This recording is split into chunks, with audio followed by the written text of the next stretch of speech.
NHL draft is less than 2 weeks away, which means it is NHL mock draft season. So today we're going to give you our 2025 NHL mock draft. Hey everybody, welcome into Clearing the Benches, your one-stop shop for hockey content. If you go ahead and hit your subscription button right now, you'll be sure to be in on all of our future videos. Well, the New York Islanders were the big winners at the NHL draft lottery, moving all the way up into the number one position. And now they have the opportunity to select Matthew Schaefer, the consensus number one overall pick. Left shot D, and he played for the Erie Otters, 6'2", 185 pounds. When you see his game on the ice, there's nothing this kid can't do, and he is silky smooth doing it.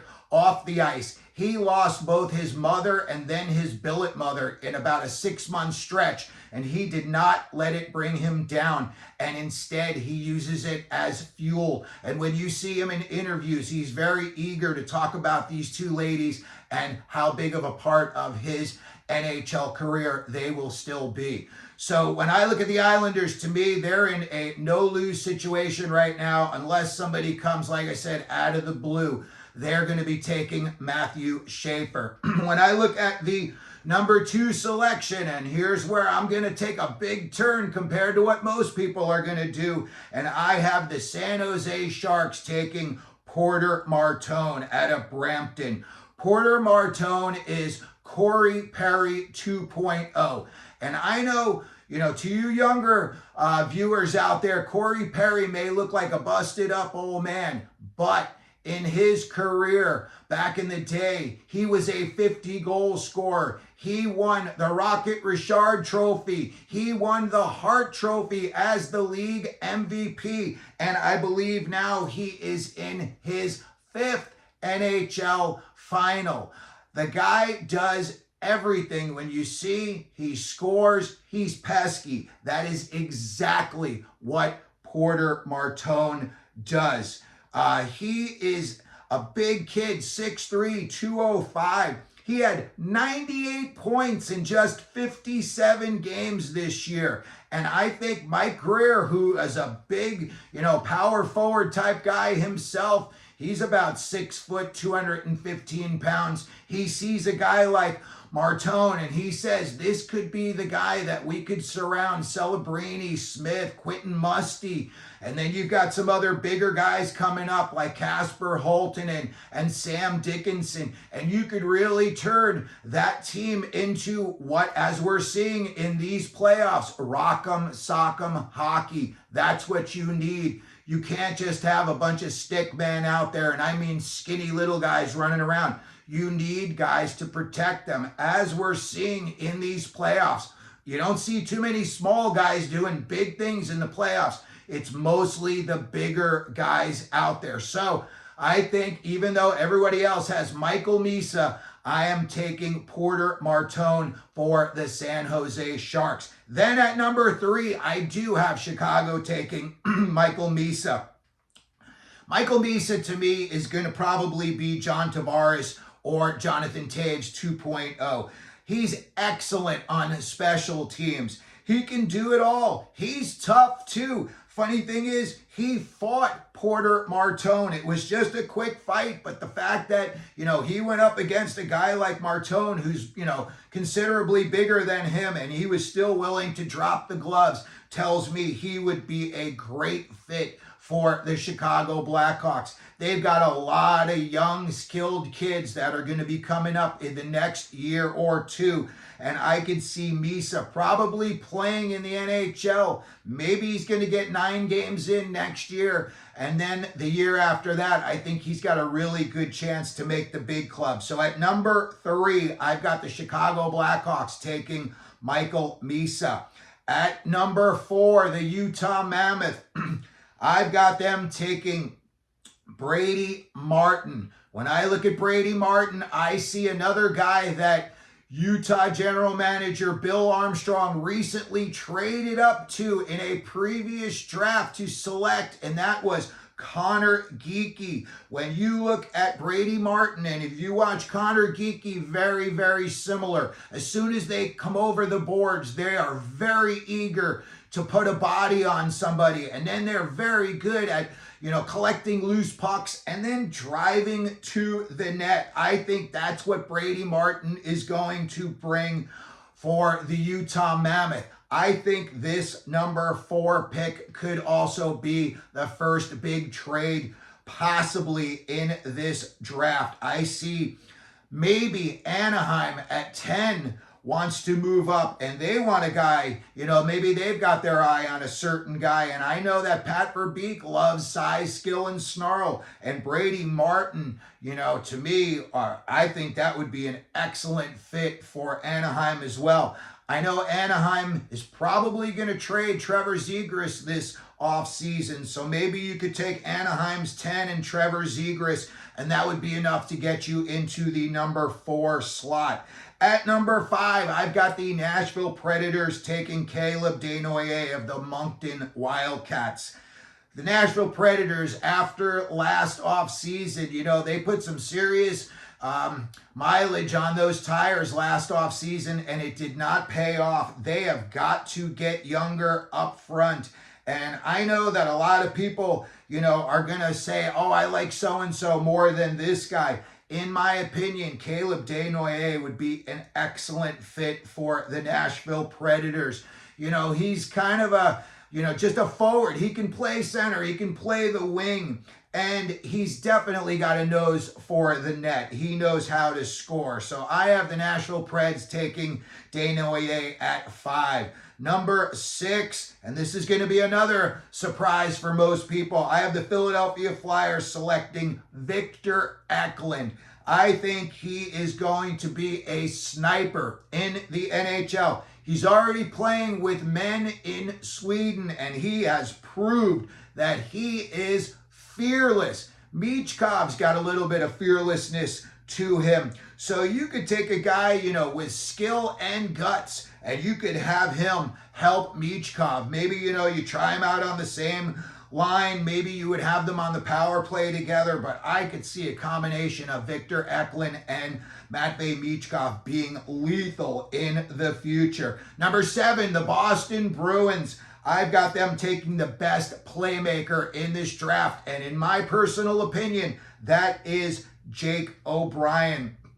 When you look at what O'Brien is capable of doing, he is also a guy with size, 6'2". He's got to put some meat on his bones. He's only 170 pounds, but 98 points in just 66 games this year. And I think his game is going to translate very well to the NHL. He's got, in my opinion, everything you need to be successful. And I think Bruins fans would love him. And I think, if Pasta's still there a couple of years from now, he would love playing with a guy like him as well. Then at number 8, I've got the Seattle Kraken taking a kid from right in their backyard. And I've got them taking Jackson Smith, the defenseman out of Tri-City. And I think they're going to take him, first of all, they need to start taking D prospects. So far in all of their drafts, they've taken forwards in the first selection. I know that Radim Murka is, right there in their backyard playing for the T-Birds, but I just am not as high on Murka as most people are. I think he's a little bit wonky. We'll talk about him later. I still definitely see the skill and the ability, and the kid could play very well in the NHL in the future, but right now I see the Seattle Kraken taking Jackson Smith. Number 9, Buffalo. Here's a name most people probably thought they would hear sooner, James Higgins. He's dropped, but I think he still could be a first liner in the NHL. Most people are projecting him to be a second liner. He is very, very determined. He's one of a lot of kids in this draft are puck hounds. They want the puck, and not because they're puck hogs. They want the puck because they think they know what they can do best with it. And more often than not, they distribute it as well as shooting it. So I think a guy like James Higgins, Buffalo's got to figure it out sooner or later. They've got all these high draft picks. And I just hope that they don't all go to waste or wind up trading away all their guys. Bowen Byram is all but gone. They're talking about trading J.J. Peterka. Why would you trade that guy if you're Buffalo? I think Higgins could give him help in the not too distant future. Number 10, the Anaheim Ducks, Roger McQueen. I know that he is, been a name that he's kind of got a stink on him because of that back injury. But, this year he had 4 goals opening night, 6-5. He's got big time skills. There's not a whole lot that this kid can't do. And when you look at McQueen, he just went through the NHL Combine. He just performed in all of the testing. And there was nothing afterward to say that he wasn't anything but 100%. When he was interviewed by NHL draft class Adam Kimmelman and Mike Morial, he told both of them, I'm good to go. So I could see Anaheim spinning, the wheel here. Pat Verbeek, if this kid's healthy and he turns out to be 2/3 of the player he was down below, he could be the big draft steal this year. And again, 6'5", 192. He had 20 points in just 17 games this season. Next up, I've got the Pittsburgh Penguins, and they are selecting at number 11. And I think this is another name most people thought they were going to hear sooner, and that is Anton Frundell out of Sweden. I see Frundell, and I've watched him play recently. I just don't see the it factor that everybody else is talking about. I see a lot of the times it looks like he's late coming out of the offensive zone on his back check, and maybe he's a little bit behind the play when it does come back into his D zone. I know a lot of people are saying don't bet against them. I think he trains with Jesper Bratt in the off season, and everyone is saying that this guy is very determined, and he would be the type of kid that's going to try to prove everybody who passes on him wrong for passing on him. But for me personally, and I still have him going number 11.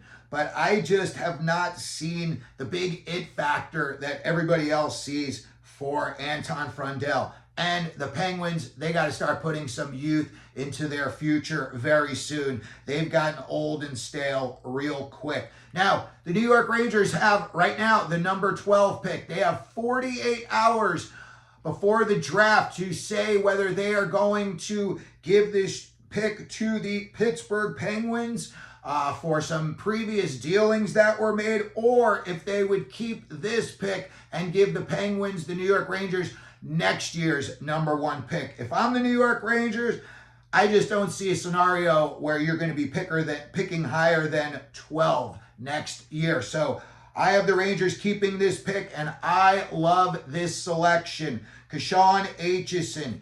He is just what the Rangers are looking for. I think Rangers and their Ranger fans have seen enough of Keandre Miller. He looks like Tarzan, plays like Jane. He just has no physicality to him. He's got no meanness to him. He's not going to blast you along the boards.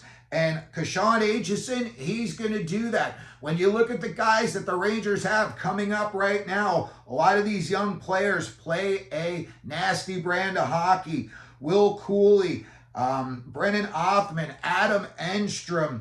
You've got Brett Berard. He is a pesky wing. So the Rangers are trying to put together a team, everybody's going to want to model it after what Florida's doing. You got to have skill, but you got to have guys that are willing to muck it up.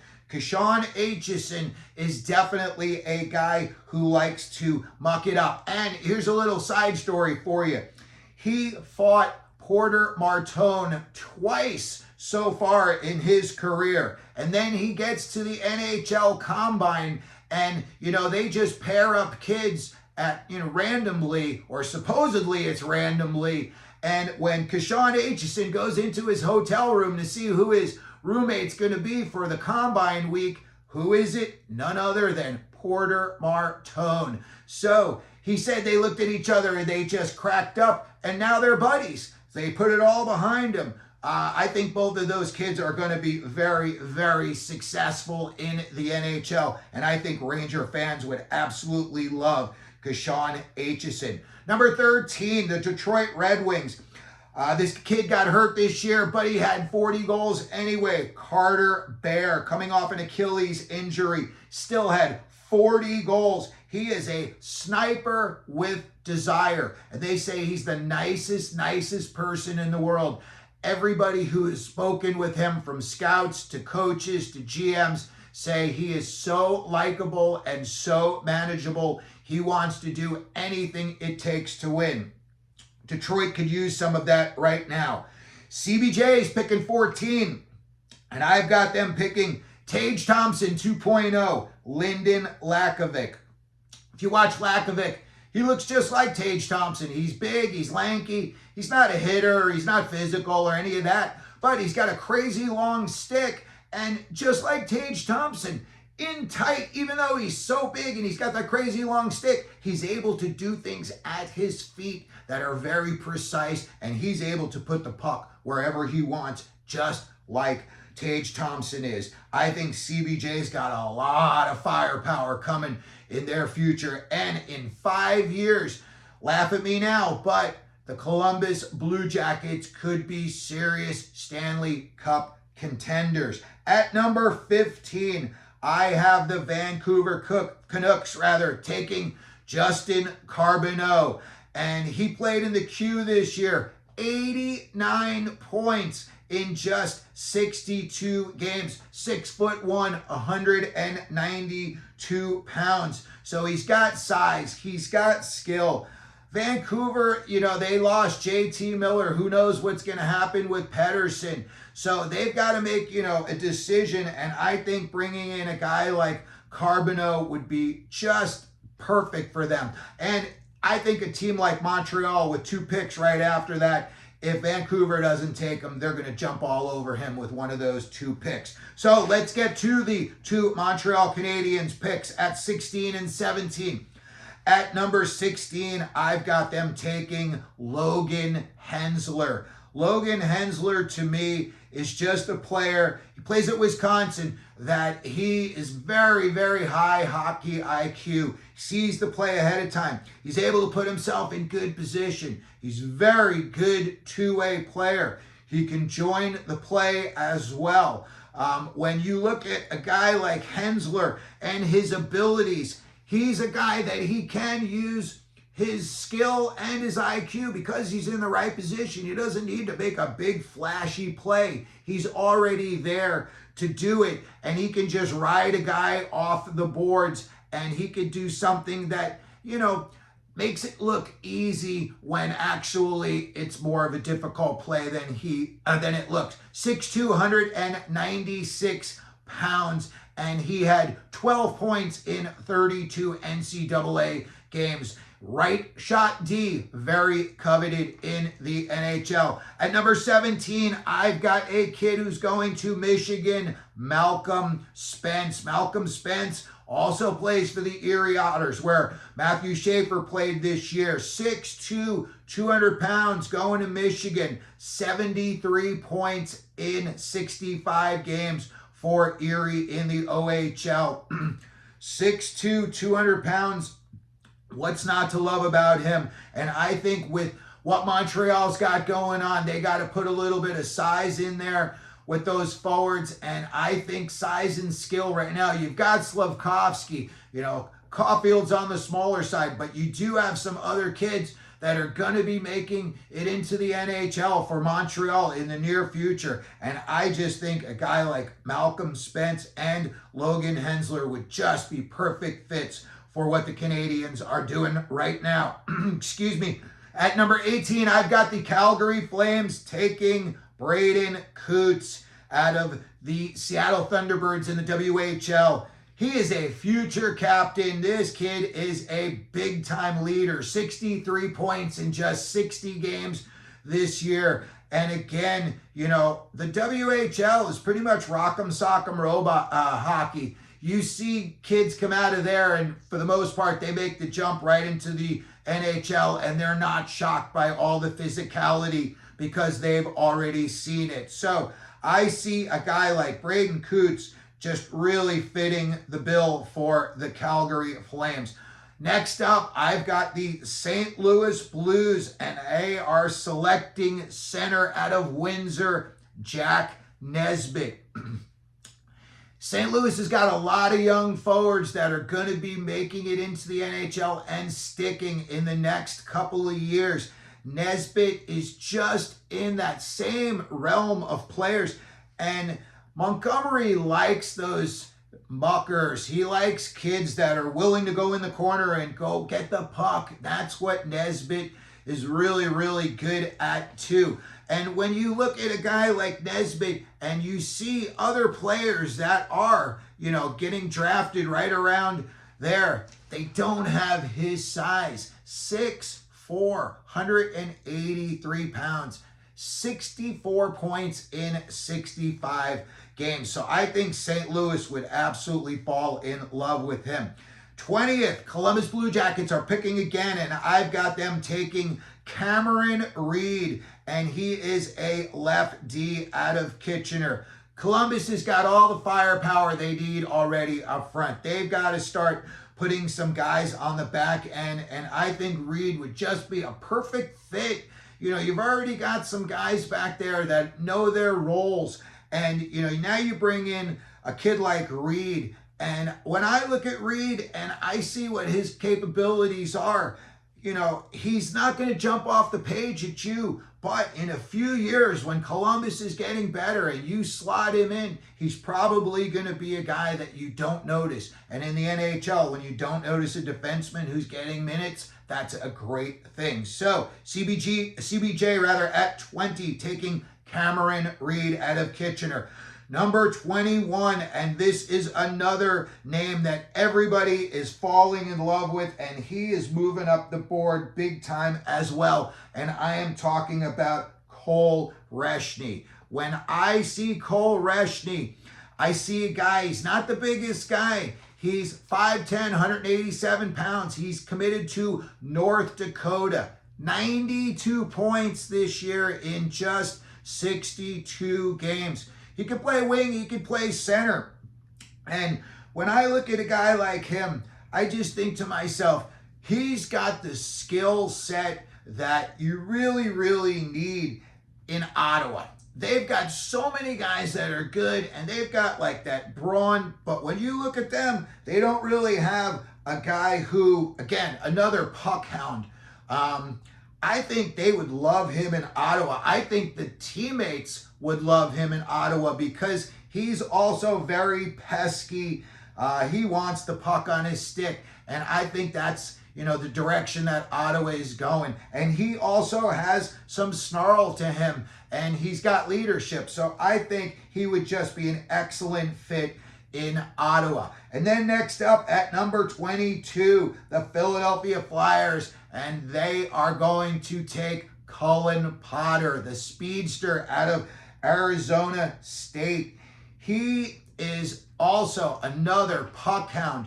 If you watch his tape, you'll see a lot of times he comes down on the rush. Maybe the play doesn't work out, and then it's going up the other end, and he will bust his butt to go up, lift the guy's stick, and do a turn and burn again for the second time on the same shift. He is very, very good at that. That like pick and go for him is really, really something he excels at. And he, to me, could be the best skater. And I know Matthew Schaefer is an awesome skater.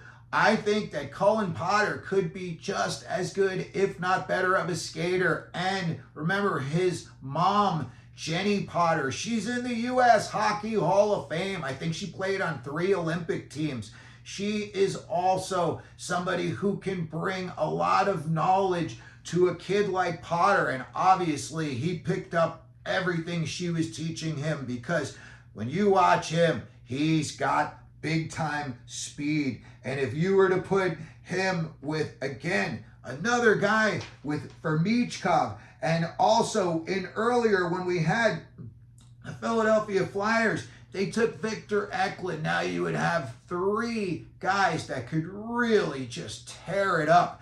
And all of them are big time skilled. So it's not like you're just getting a guy who can only skate in a straight line. So Philadelphia Flyers taking Cullen Potter at number 22.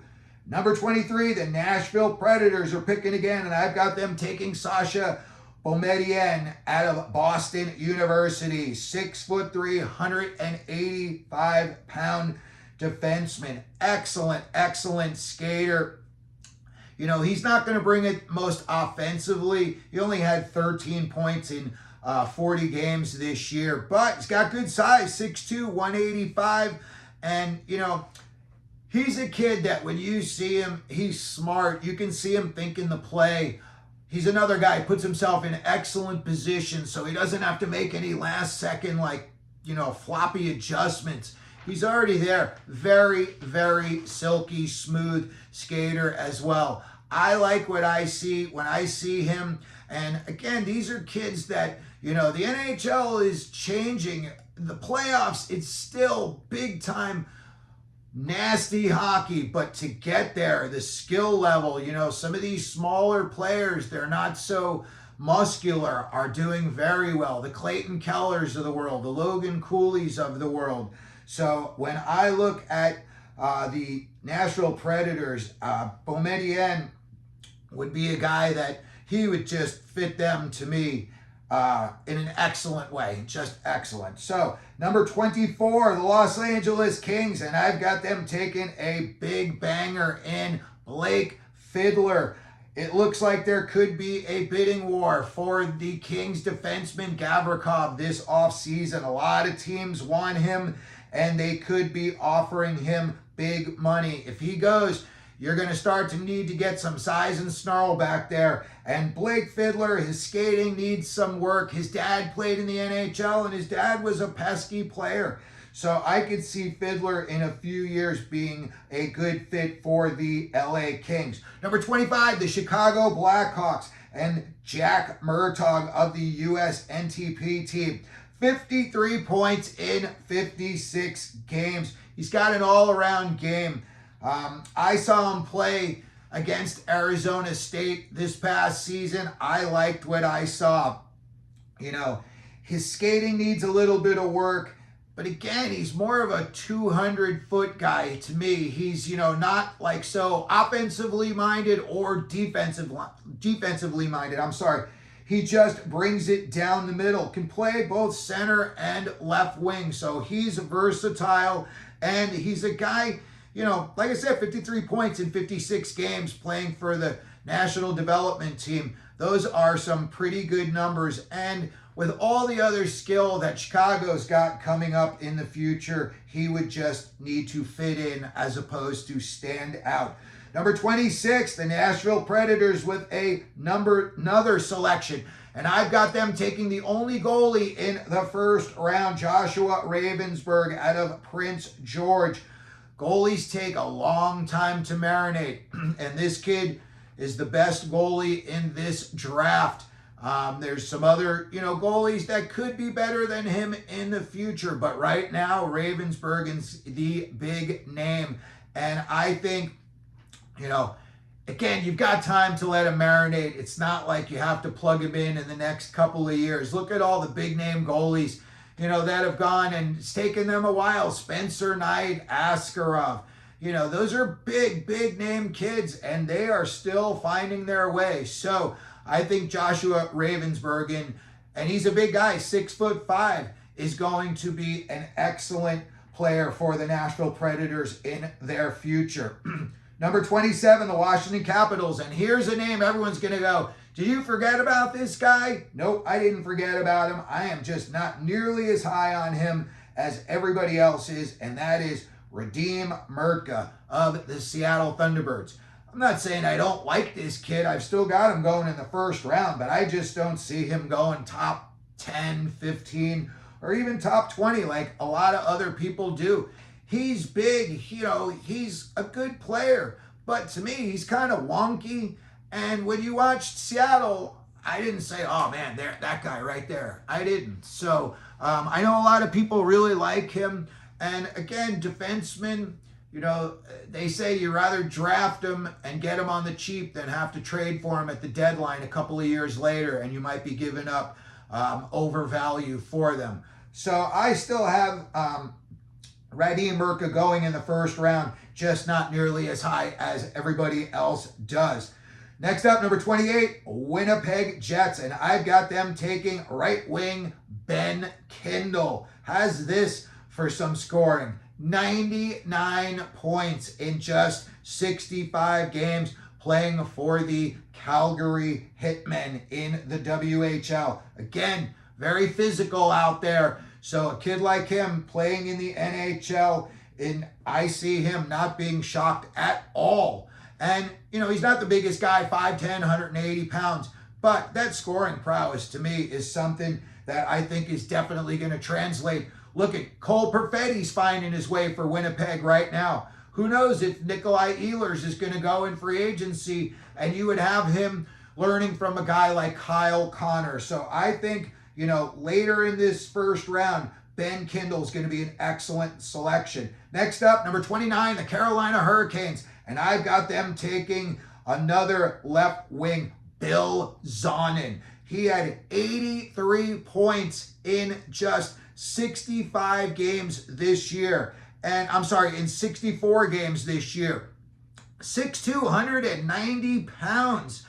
You know, when you look at kids like that and they can put up the numbers that they do, I say to myself, usually that translates very well to the NHL. Zonin's not a guy that a lot of people are talking about, but in recent weeks, his name has started to come around more often. And when I watched tape on him, I liked what I saw. And I think, again, his game would definitely translate well to the NHL. And Carolina, you know, they're going to have to start figuring out, and a guy, another big scorer to go along with Aho before he gets too old. You know, they've got Logan Stankov in there. So Carolina Hurricanes taking Bill Zonin.